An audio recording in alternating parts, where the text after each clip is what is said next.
Eu tenho certeza que tem pessoas aqui que às vezes se escandalizam quando vê eu dançando aqui, me alegrando.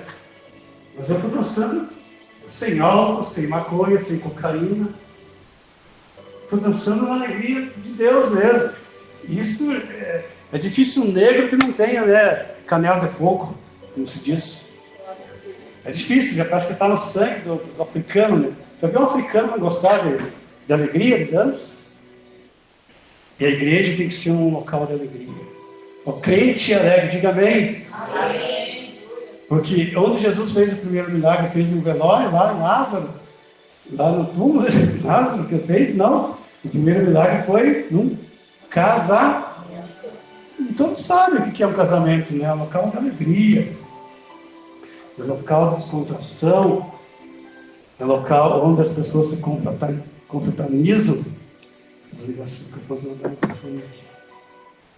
Feche seus olhos um pouco, vamos fazer uma breve oração, Senhor Deus. E eterno Pai, eu quero nessa noite, Pai, falar para a tua igreja, através da tua palavra, claro, que nós devemos, ó Pai amado, acima de tudo, exercermos, Senhor, a nossa fé. Mas para nós exercermos a nossa fé, ó Pai, nós temos que conhecer a Ti. E nós só conhecemos a Ti, ó Pai, através do único livro, Pai. Não é o dicionário, não é, Senhor, o Estatuto da Criança e Adolescente, não é, Senhor, a Constituição do Brasil, não. Mas é a Constituição do céu, Pai, a Bíblia Sagrada.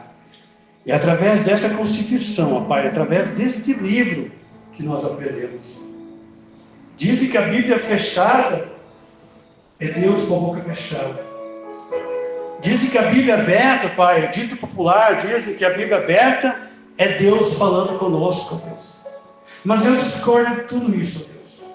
Tanto fechada como aberta a Bíblia, se nós não lermos, não meditarmos, ó Pai, e não colocarmos a nossa fé em ação, é apenas um livro fechado ou um livro aberto, nada mais que isso. Quantas Bíblias, ó Pai, estão ali na estante, aquele livro dourado, bonito, é verdade, aberto no Salmo 91, no Salmo 23, e quantos crentes, ó Pai amado, tem misericórdia, Deus, quantos crentes que falam em idolatria, falam que não devem ter superstições, mas estão fazendo, de certa forma, uma superstição, porque estão crendo somente no Salmo 91 e no Salmo 23, e deixam ali a Bíblia aberta, eternamente naqueles dois salmos. Já sabem de cor e salteado, mas muitas vezes a vida vai de mal a pior. Por quê, Senhor? Eu sei por quê, ó Deus. Porque não coloca a sua fé em ação. E nessa noite, ó Pai, abre o entendimento, abre o coração, a mente espiritual de cada pessoa nessa noite, para começar, ó Pai, se não fez ainda, colocar a sua fé em ação. Em nome de Jesus. Amém, amém. E graças a Deus. Amém? Diga, louvado seja o nome do Senhor Jesus Cristo. Êxodo 16, 3. Nós vamos meditar aqui nessa noite em Mateus 5, 6. Só esse versículo. Esse versículo central. Mateus 5, versículo 6. Vou pegar outros livros apenas como referência, né? Mas o versículo que eu vou meditar é só esse versículo. Mateus 5, 6. Porque à medida que eu vou pregando, eu já preparo, claro. A gente tem que ser prudente, tem que ser organizado. Deus gosta de pessoas organizadas. Mas na medida que eu vou pregando, embora tenha preparado a mensagem, Deus vai colocando a mensagem mais. E eu já sei que não deve se entregar um microfone para o pregador. Se der a oportunidade para o pregador, ele já quer orar, já quer cantar, já quer 3 horas por conta daquele pregador. Não. Então eu quero ser prudente, por isso que eu já pego um versículo só. Porque sei que nesse versículo Deus vai me dando mensagem, os horas vão passando, e nesse versículo Deus deu várias mensagens. Vamos falar aqui, ó, 5, 6 de Mateus. Bem-aventurados os que têm fome e sede de justiça, porque serão fartos. Diga comigo, bem-aventurados os que têm fome e sede de justiça, porque serão fartos. uma das coisas piores da vida. Para nós entendermos essa palavra, Deus não está falando da justiça dos homens. Deus não está falando da justiça, as leis humanas. Ainda que isso, o homem de Deus, a mulher de Deus, deve procurar quando tem seus direitos tirados fora. Não é pecado você correr atrás dos seus direitos. Chama-se justiça também. Não é porque você é crente que o patrão vai roubar de você. Se você vê que tem direito, por lei, aquele valor, você vai sim dar um processo contra a empresa, mas isso o crente não faz, claro que faz. Isso chama-se justiça. Lembra-se que Paulo, quando foi preso, Paulo fez justiça. Quando mandaram o carcereiro soltar, e Paulo não aceitou, não, carcereiro não. Quem me prenderam foram os sumos sacerdotes. Eles que vêm aqui. Isso chama-se justiça. Paulo fez isso. Ele não aceitou que o carcereiro soltasse. Porque não foi o carcereiro que prendeu Paulo e Silas. Foram os magistrados. Você não sabia disso? Quantas vezes você já ouviu essa história? Quem sabe não sabia disso? Leia atentamente que vai estar escrito na Bíblia isso. Ele não aceitou. Ele disse, os magistrados me prenderam, venham eles me soltar. Talvez algum grande possa pensar, mas Paulo fez isso. Mas Paulo é ingrato, porque não aceitou o carcereiro livrar ele? Não, chama-se justiça. Isso é justiça. Mas aqui Mateus 5,6, Jesus está falando aqui da justiça de Deus. E o que é justiça de Deus? Para entendermos esse versículo, é necessário nós sabermos o que é justiça. Justiça é o que é correto, o que é justo, o que é direito. O que é justo? O que é direito? Quantas vezes nós questionamos alguma coisa porque nós não concordamos? Isso não é justiça. Então, se você vê que vou dar um exemplo aqui. Uma coisa que pega muitos pais e mães. Quando um filho faz algo errado. É difícil um pai ou uma mãe não defender seu filho. É normal, é natural. Mesmo estando errado. Então, aqui está um exemplo de justiça. Justiça é que a pessoa olha o seu filho fazendo algo errado e diz, não, você é meu filho, mas você errou aqui, ali, e nós vamos corrigir isso. Isso é justiça.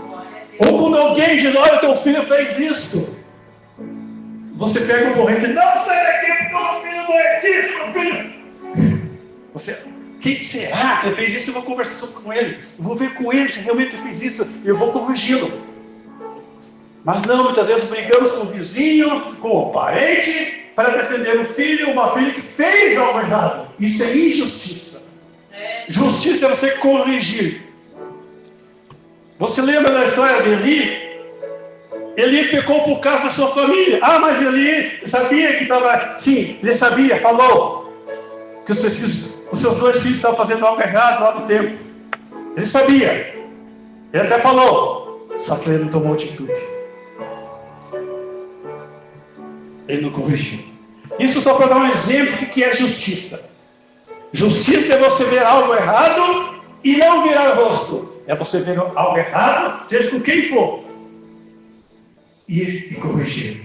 Chama-se justiça. Ou se alguém fez algo errado na justiça humana, você diz, não, a pessoa fez algo errado perante a lei, fez. Então tem que pagar o preço. Ah, mas coitado, vai ser preso, fez isso, fez aquilo. É o preço que você paga, segundo a Bíblia. A Bíblia diz que o pecado gera a morte.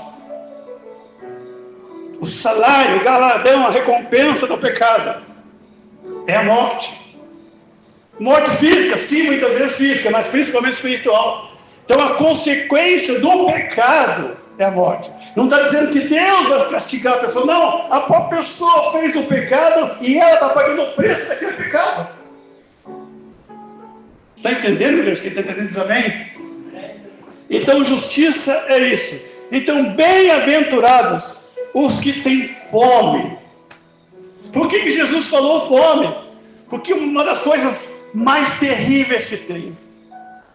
Quer dizer, uma das coisas não, é uma coisa, a mais terrível que tem na vida do ser humano é a fome.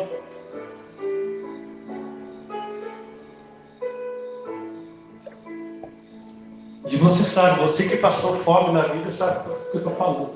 E você que nunca passou, você devia erguer os dois braços assim, né? Glória a Deus, eu nunca passei fome na vida. Glória a Deus, graças a Deus por isso. Mas quem passou fome na vida como eu, sabe como é terrível a fome. Você é capaz de tudo. Você é capaz de tudo para conseguir o alimento. E eu sei que é isso. Ao ponto de chegar a dormir mais cedo, para não deixar fazer mais fome, ainda minha mãe dizia. Vamos dormir, piazada, para não ficar fazendo fome, porque não tinha nada para comer. E não foi pouco tempo não, foi muitos e muitos anos da minha vida, revirando latas de lixo, para achar uma verdura que não era aproveitar ainda, chegando aos panificadores para pedir algumas sobras de pão, de doce, buscando o resto de comida no hospital para levar para a família. Quando você está com fome, você faz de tudo para saciar a tua fome. Quantas pessoas é errado? Claro que é errado. Quantas pessoas entram em supermercados para roubar alimento? Está errado, claro que é errado. Mas se for lá para o lado humano, é difícil. A pessoa faz de tudo, ela quer matar a sua fome. Faz coisas erradas que não deve fazer, mas faz. Você lembra da história de Moisés? Lá no deserto? O que eles fizeram? O que o povo falou? O povo reclamou. Lá em Êxodo 16:3, é melhor provar para você, não adianta falar que tem que provar. Lá em 16:3 de Êxodo, capítulo 16, versículo 3. Olha o que o povo, chamado povo de Deus, fez por causa da fome. Se você tem a Bíblia, 16:3 de Êxodo.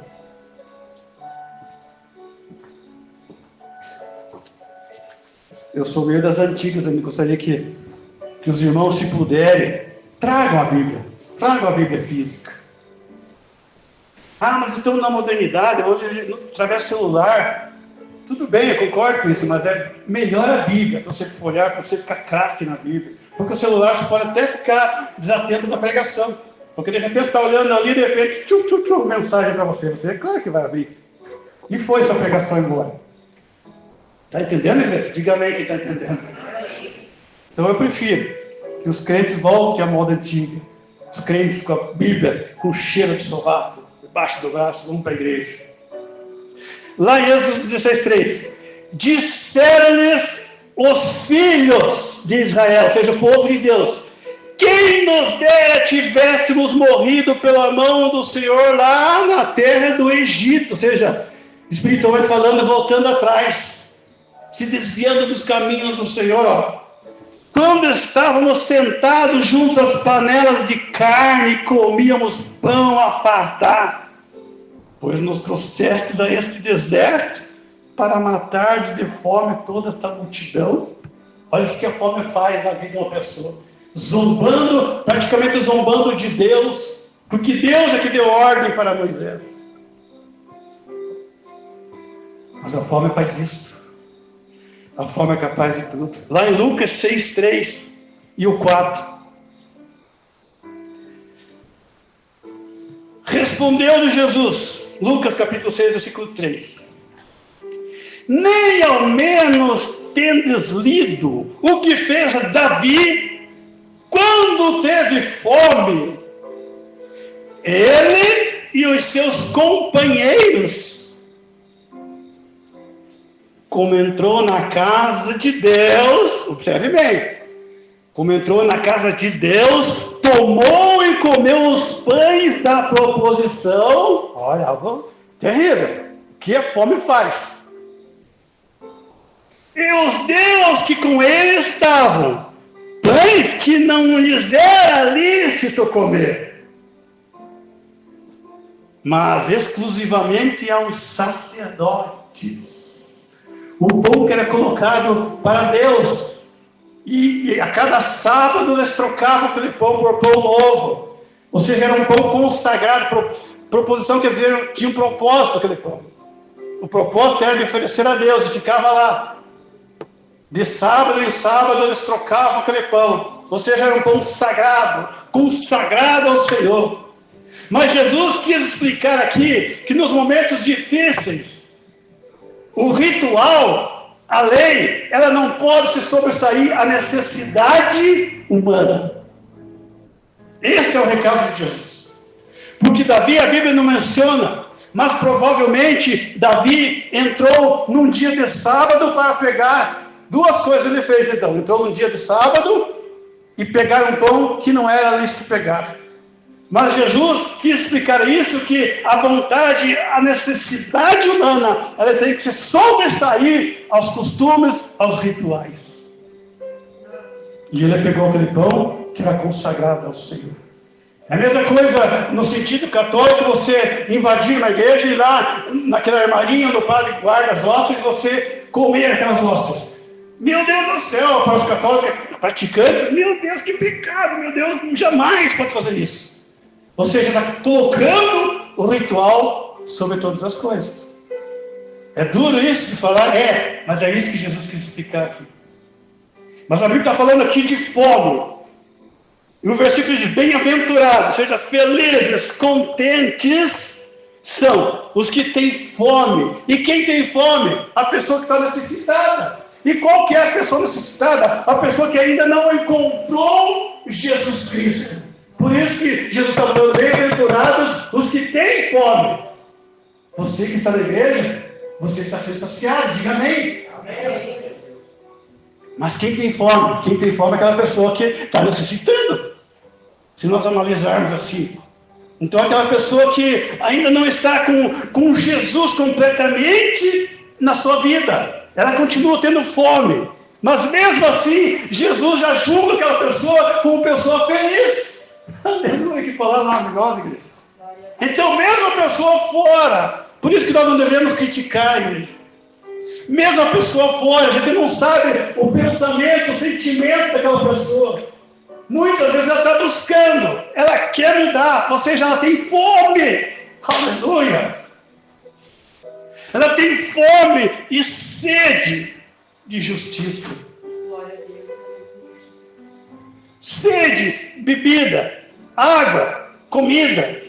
Tudo isso são necessidades básicas para o corpo humano, o corpo físico, são necessidades básicas para mim e para você sobrevivermos. O alimento físico, no campo espiritual não é diferente. Se nós deixarmos de nos alimentar com alimento espiritual, nós perecemos espiritualmente. E daí Satanás faz de você uma peteca. E não pode, Satanás não pode fazer de você uma peteca espiritual, porque você está saciado com o pão e com a água da vida, que é Jesus Cristo. Aleluia. Jesus Cristo: eu sou a água da vida. Ele não disse qualquer água, não. Ele não disse: essa água aí que está destruindo a chuvarada de Santa Catarina, 30 e poucas cidades, essa água ela mata sempre, mas mata o ser humano também. Mas Jesus Cristo foi específico: ele é a água da vida. Aleluia. E se você não tomar dessa água, vai voltar a ter sede. Lá em João 4,13, para confirmar para você. João 4,13. Afirmou-lhe, ou seja, autenticou, afirmou-lhe Jesus: quem beber desta água tornará a ter sede. Agora, vírgula. E beber dessa água. Aquele, porém, que beber da água que eu lhe der, nunca mais terá sede. Está entendendo, igreja? No versículo que nós lemos em Mateus 5:6 diz: bem-aventurados os que têm fome e sede de justiça. Ou seja, as pessoas que estão procurando. Mas você já está na igreja. Você já está na presença. Quando eu falo igreja, estou falando quatro paredes. Estou falando no campo espiritual. Você está. Então você não pode mais continuar com fome, com sede. Está entendendo? Diga amém. Você não pode. Porque você já encontrou a água da vida, o pão da vida chamado Jesus. Então você não pode. Porque a pessoa com fome, fisicamente falando, ela vai ficando magra, vai se desnutrindo, ela vai ficando doente, vai ficando enferma, ela morre muitas vezes. No campo espiritual não é nada diferente. Então não se engane, meu amado irmão, minha irmã, nessa noite. Não se engane. Pelo fato de você estar na igreja, não quer dizer que você não está perecendo. Você não está morrendo de fome espiritual e sede, espiritualmente falando. Quantas vezes nós nos enganamos? Quantas vezes, a pessoa está indo para a igreja, agora sim, foi transformada. Não, não é ser transformada. Ela tem que se transformar. É de dentro para fora. A pessoa está transformada, porque andava assim, andava assado, andava só desse jeito. Agora não, terninho, gravata, sapatinho brilhando, cabelinho penteado para o lado, igual cabelo de crente. Não se engane, não se engane. Tem que tomar a água da vida, chamada Jesus Cristo. Tem que comer o pão da vida, chamado Jesus Cristo. Para aí sim ter uma transformação de dentro para fora. Bem-aventurados, porém, aqueles que estão lá fora ainda, mas que têm fome e sede de justiça. Eu estou falando lá fora, não é tanto no sentido físico, porque dentro da igreja pode ter pessoas que espiritualmente estão lá fora, está entendendo? Estão dentro da igreja, mas estão lá fora, ou seja, estão buscando o pão espiritual, estão querendo água espiritual, ou seja, são bem-aventurados, como disse Jesus, bem-aventurados, felizes, os que têm fome e sede de justiça, justiça de Deus, porque serão fartos. Aleluia. O que é fato, igreja? Fato não é simplesmente você comer e dizer, vou comer um pouquinho, não. Você vai comer e vai, quero mais, quero mais, quero mais. Assim, não, agora eu estou bem, não vai mais. Mas come um pouquinho mais. Não, já está cheio meu bucho, não vai mais. Isso é fato. Aleluia. Quem pode dizer isso espiritualmente, igreja? Glória a Deus, você pode dizer isso? Senhor, estou cheio, meu vaso está cheio, Senhor. Não coloque mais azeite, está transbordando, Pai amado. Está transbordando, não quero mais azeite. Está bom sim, Senhor. Eu estou farto, tenho bastante, aleluia. Glória. Aleluia, louvado seja Deus. Quantas pessoas podem dizer isso? Poucas, não são todas, não. Não são, não. Eu não quero ser falso aqui, não quero ser aqui um pregador que gosta de colocar a peneira assim, tapar só com a peneira, colocar, não, aqui todos são salvos, aqui todos vão. É pastor que quer agradar a igreja, é pastor que quer construir templos grandiosos, é pastor que quer trocar, quem sabe, comprar um carro zero. Daí ele tem que agradar, né? Não, aqui todos vão para o céu, essa igreja que é salva, todos vão para o céu. Está dando uma de juiz agora? Está dando uma de Jesus? Já está determinando o céu, então? Não. Nós temos que pegar a palavra de Deus. Quem vai julgar é Deus. Quem vai julgar a minha vida e a tua vida não sou eu, não é o pastor, não é o dirigente da igreja, mas é Deus quem vai julgar a tua vida. Justiça é o que é correto. Justiça o que é justo. Justiça o que é direito. E eu posso falar isso com propriedade, que eu trabalho. A minha profissão é exercer a lei como fiscal de tributos. E muitas vezes eu sei que é duro você pegar a caneta ali e autuar uma pessoa que você sabe que não tem condição de pagar aquilo. Por isso que eu posso usar a minha profissão aqui como exemplo do que é justiça. Mas eu tenho que fazer porque tem uma lei que eu tenho que cumprir. Às vezes me dói a oração, tenho que fazer aquela autoinflação, porque eu sei que a pessoa é um pedreiro, é um autônomo, uma pessoa que não tem muito rendimento, mas a lei diz que tem que descumprir a lei, vou ter que atuar. Chama-se justiça. Por dentro estou me corroendo, mas estou cumprindo a lei do homem também. E automaticamente cumprindo a lei do homem, estou cumprindo a lei de Deus. Porque Deus diz que nós temos que ser submissas às autoridades. A autoridade, tudo aquilo que está acima de nós. Os decretos, as leis, as portarias, tudo está acima de nós, porque nós temos que segui-las. Lá em João 4,13 está bem claro: quem beber desta água tornará a ter sede. Aquele, porém, que beber da água que eu lhe der, nunca mais terá sede. Pelo contrário, a água que eu lhe der será nele uma fonte a jorrar para a vida eterna. Amém? Então é mentira que eu estou falando? Não, eu extraí da Bíblia Sagrada, embora seja no papel, eu gosto de colocar no papel para me ganhar tempo. Mas eu extraí da Bíblia isso aqui, não são palavras que eu estou inventando. Está falando aqui a jorrar. O que é jorrar? A sair com potência.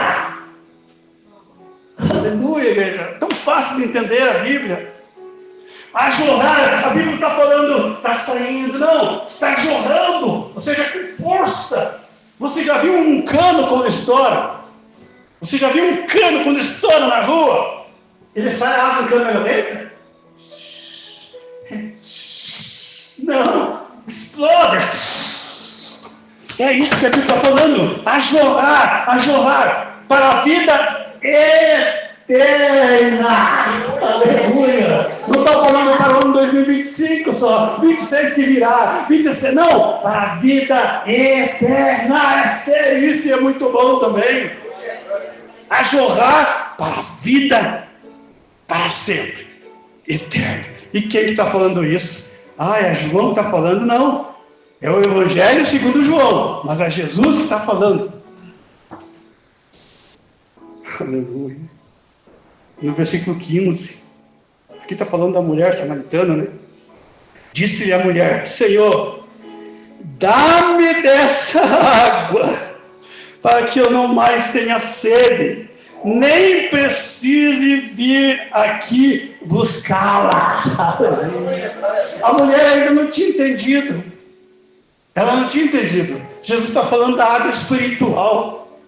Por isso que ela falou que dá-me dessa água para não precisar vir nesse poço. Não é nesse sentido. Não. Essa água nós precisamos, claro, para o nosso corpo físico. Mas muito mais precisamos para o nosso corpo espiritual. E lá em João 6,35, sobre o pão, João 6,35. Então Jesus declarou. Olha essa palavra, declarou. Eu gosto de meditar nessas palavras, que com uma palavra, às vezes, ele explica um texto inteiro. Jesus, ele não pede. Jesus, ele não diz talvez, se quiser. Não, ele declara, ele determina. Declarar é determinar. É não deixar dúvida. Por quê? Porque Jesus Cristo, ele não é apenas um deputado, ele não é apenas um senador, ele não é apenas, quem sabe, um prefeito, um vereador, que tem poder, sim, tem autoridade, mas o seu poder é limitado. A sua autoridade é limitada. Você no teu trabalho, quem sabe você tem uma certa autoridade, mas ela é limitada, vai até certo ponto. Na minha função eu tenho autoridade naquilo que eu faço. Depois que eu faço auto de infração, notificação, e carrego, assino ali, está segundo a lei. E segundo a lei, nem o prefeito pode revogar. O contribuinte, claro, tem o direito de entrar com defesa na esfera judicial. Tem o direito, mas aquela notificação, aquele auto de infração, ele tem poder, tem autoridade. Mas é limitada a minha autoridade. Porque aquele contribuinte, ele pode entrar com defesa e pode, através do juiz que está acima de mim, o promotor, ele inutilizar aquela notificação, aquele auto de infração. Mas é só o juiz, o promotor. O prefeito não pode. Ou seja, a minha autoridade, ela é limitada. Mas por que está falando isso? Porque Jesus, ele tem autoridade ilimitada. Ilimitada. Jesus Cristo não tem nada acima dele, porque ele é Deus. A autoridade total está nas mãos de Deus. Mas Satanás também. Não, Satanás não tem autoridade. Satanás tem força, isso é verdade. Mas poder, só Jesus Cristo tem na tua vida. Por quê? A Bíblia confirma isso. Você está inventando isso, pegando? Não. O que Jesus falou? Todo o poder lhe foi dado. Todo. Não 50%, mas 100%. Mas não podemos desprezar a força de Satanás, não. Ele tem força, sim. Ele tem força. Não subestime a força de Satanás, porque ele tem. Mas a maior está em Jesus Cristo. O poder maior está no nome de Jesus Cristo. Mas está no nome nome de Jesus Cristo, se você colocar a tua fé em ação. Porque se você não colocar a tua fé em ação, como nós cantamos aqui, não vai adiantar nada você citar o nome de Jesus Cristo. Senão vai fazer igual aqueles homens, aqueles sacerdotes que queriam expulsar aquele demônio, mas o nome de Jesus é quem Paulo pregava. Você não pode usar o nome de outra pessoa, usando a fé de outra pessoa. Você não pode ser um crente caroneiro. Você não pode querer expulsar o demônio da pessoa e dizer, eu te expulso em nome de Jesus Cristo, que a pastora prega. Eu te expulso, te esconjuro em nome de Jesus, que o pregador Cabral prega. Daí o Espírito mais diz, eu conheço a pastora, eu conheço o Cabral também. Mas você quem que é? Tira sarro de você, o espírito maligno.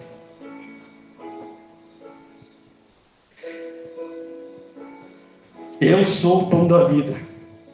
Aquele que vem a mim nunca terá fome. Observe, igreja.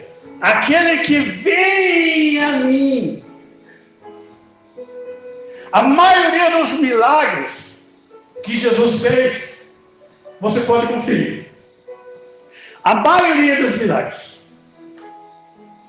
as pessoas foram até Jesus. Só por curiosidade, se quer fazer um estudo sobre isso, vai no Google lá e começa a pesquisar.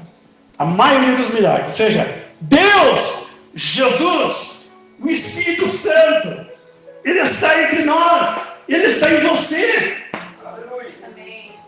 Mas Ele não precisa de mim e de você. Nós é que precisamos dele. Por isso que a Bíblia diz, é melhor obedecer do que sacrificar, igreja. Filho de Deus. Mas quantas pessoas estão sacrificando em vez de obedecer? Quantas pessoas preferem sofrer do que receber um convite para ir para a igreja? Não é uma coisa maligna mesmo? A igreja é uma coisa boa. A igreja vai sempre bênção, a igreja vai se alegrar, mas tem pessoas que preferem sofrer lá fora, mas rejeitam o convite para vir à igreja. Quantas pessoas, eu mesmo pessoalmente já contemplei pessoas dizendo, não vou, quem sabe um dia eu vou para a igreja de crente, mas e continua sofrendo. Para que sofrer então? Se a pessoa está sofrendo, eu sou de determinada denominação, não importa. Quer buscar a bênção? Quer sair dessa situação? Não importa a placa, vai lá e busca a bênção, crê que Deus pode fazer na tua vida. Mas não, prefere sofrer. Mas convide para outra coisa, se não vai rapidinho. Até melhora na hora. De repente, puxa, o seu milagre. Fulano me convidou para o casamento. Nossa, aquela dor de cabeça que eu tinha sumiu. Parece brincadeira isso, mas acontece. Claro que acontece. Por quê? É a pessoa? Não é a pessoa. Mas o que é isso, pregador? Eu confundi minha cabeça. Não é a pessoa. É o espírito maligno que está agindo através da pessoa.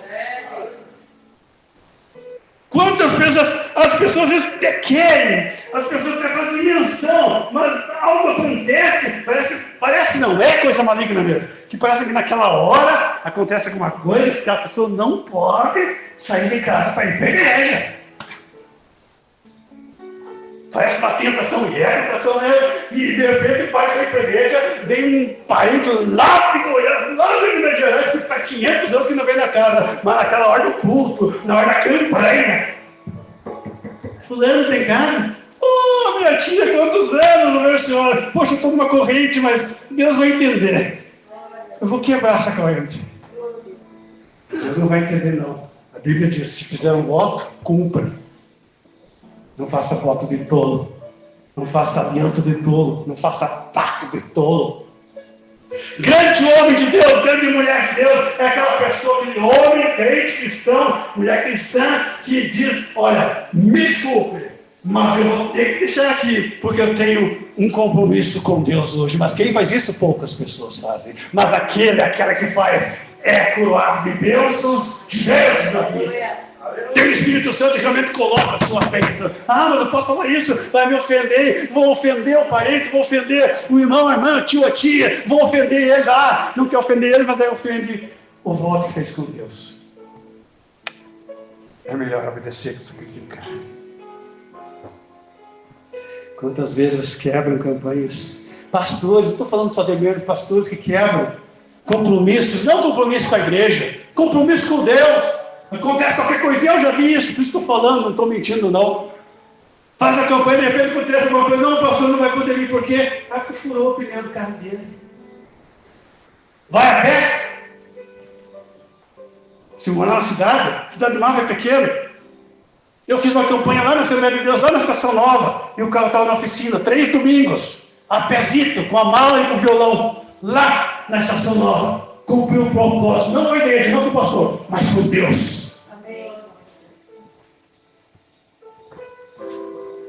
É fácil exercer a fé? Não, não é. Mas quando você exerce a fé, Deus te dá força, Deus te dá coragem, Deus te dá ânimo, Deus te dá alegria em cumprir aquilo que você falou, não perante a igreja, mas perante Deus principalmente. E Deus coroa você com êxito, com bênçãos.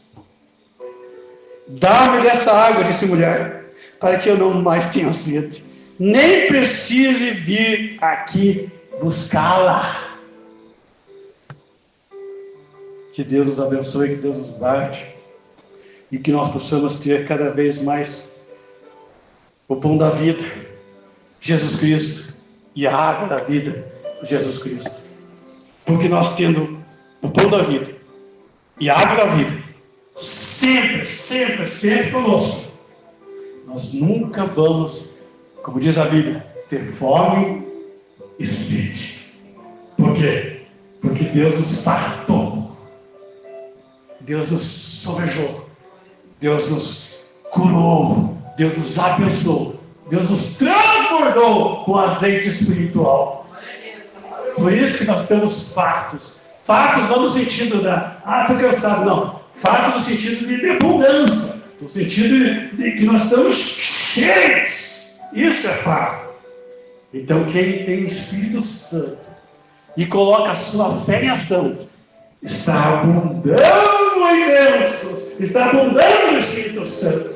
Enquanto as pessoas estão desesperando do lado, aquele homem, aquela mulher de Deus, está ali na presença de Deus, mesmo com problema, com dificuldade, mas está ali dizendo: Senhor, eu sei que vai ter jeito, porque eu estou olhando ali, Senhor, não tem jeito, estou olhando nos olhos físicos, não tem jeito, mas com os olhos espirituais eu sei que estou vendo vitória em nome de Jesus Cristo, eu estou vendo solução em nome de Jesus Cristo. Eu via para o meu pai, durante tantos anos bebendo, vendo a Rádio Patrulha, depois que terminava o culto, chegava em casa, já chegava aquele copo de suco de morango em cima, eu já sabia que estava na frente da minha casa, eu já sabia que o meu pai estava fazendo as artes dele depois da bebida. Por isso que eu tinha vontade de ficar só na igreja, não tinha vontade de voltar para casa. Porque cada vez que eu ia na igreja, final de semana, geralmente, chegava em casa, o pai estava na bebedeira. Mas eu fazia cultos lá, pela igreja. E nos últimos anos, demorou.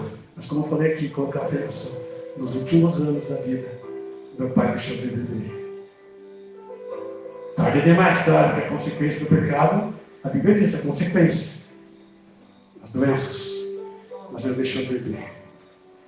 Foi na Brasil para Cristo, participou dos cultos, reconciliou com a igreja e ainda participou da Santa Ceia. Glória a Deus, aleluia. Em nome de Jesus, eu vi meu pai ainda sem bebida alcoólica na boca. Por isso que Deus tem jeito, João. Deus tem jeito para você. Força, coragem, fé. Porque você pode ser um grande testemunho, já é um testemunho. Não bebe mais. Em nome de Jesus. Aleluia. Eu profetizo em nome de Jesus. Não só para ele, mas para qualquer pessoa que tenha algum vício aqui, não só bebida alcoólica. Eu profetizo em nome de Jesus. Porque o Deus que eu sirvo, eu tenho certeza que na minha vida ele fez. A cada culto eu lembro algum testemunho aqui na minha vida. Então, se Deus fez na minha vida, por que ele não vai fazer na tua vida? Que Deus esse é diferente, então? Não, é o mesmo Deus. Hebreus 11:13. futuro é o mesmo Deus. Deus pode transformar a tua vida, tua família, teu pai, tua mãe, teu esposo, tua esposa, filho, filha. Deus pode tirar o vício da tua vida. Eu estou falando isso não só de teoria, porque eu já contemplei vários pregadores, vários cantores que falaram dos seus testemunhos, que eram pessoas totalmente erradas na vida, e hoje estão pregando a palavra de Deus, estão levando o Evangelho do Senhor Jesus Cristo, e nós não podemos recriminá-los por isso, porque Deus transformou essas vidas. Nós não podemos olhar para o Egito dessas vidas, dizer, aquela pessoa era assim, era assada, agora está pregando a palavra. Não importa. Se houve transformação, é dali para frente, aleluia. O passado não interessa para mim e para você, a vida preguiça, o passado não interessa, é dali para frente. As coisas velhas se passaram, diz o apóstolo Paulo, eis que tudo se fez novo, aleluia.